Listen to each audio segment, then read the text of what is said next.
I'd like to start the bidding at priceless with a game called Oddworld Munch's Odyssey. A game that's incredibly underwhelming at best and flat out terrible at worst.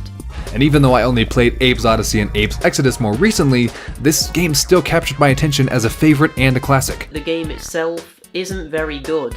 You might have seen a scene in a video game that was pretty amazing and inspirational to you. You might have even made some kind of fan art to show off, or a remix of your favorite song. But have you ever been inspired by something bad? I mean, besides being inspired to avoid said bad thing as much as possible. How does one feel something they dislike?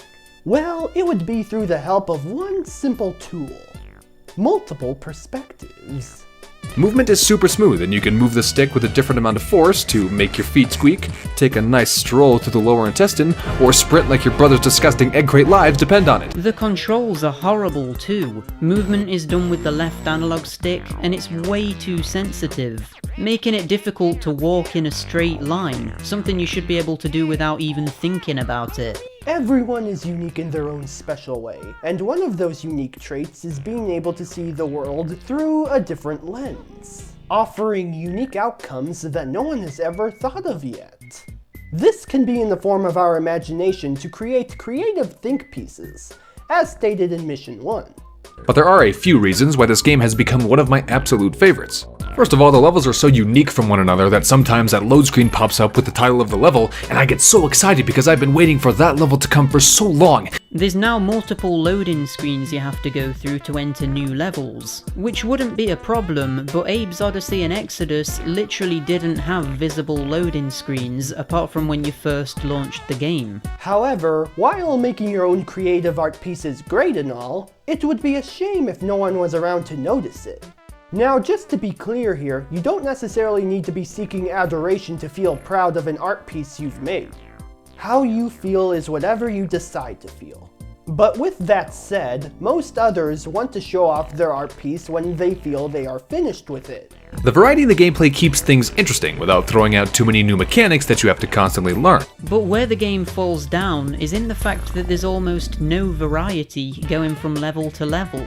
It's just a matter of clearing out the enemies, either by gathering a big group of Madokans and sending them in to attack, or by possessing an enemy and killing everyone that way. And even the environments you go through all look the same, and yet again have no build-up, basically making them lifeless open native areas where you travel from one facility to the next, or the facilities themselves, which are dark, boring, and dull metallic industrial areas. Even posting updates on how their progress is going along. Sometimes it is interesting to see how an art piece looked at one point and how it compares to the final product. But regardless of how one publishes their work, people publish to see how it resonates with others. Many will say it's good, but there will always be others who feel differently about said art piece.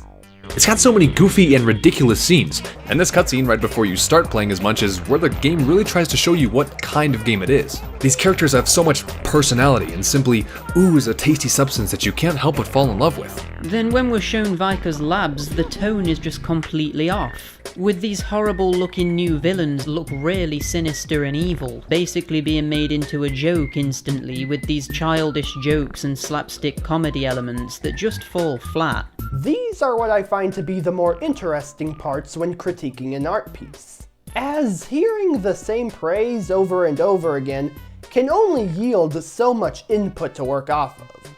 The same can apply to something that is disliked by many, but there will still be at least a few who can find something to appreciate about the art piece. That's it for this mission. Check the description for your challenge. Good luck!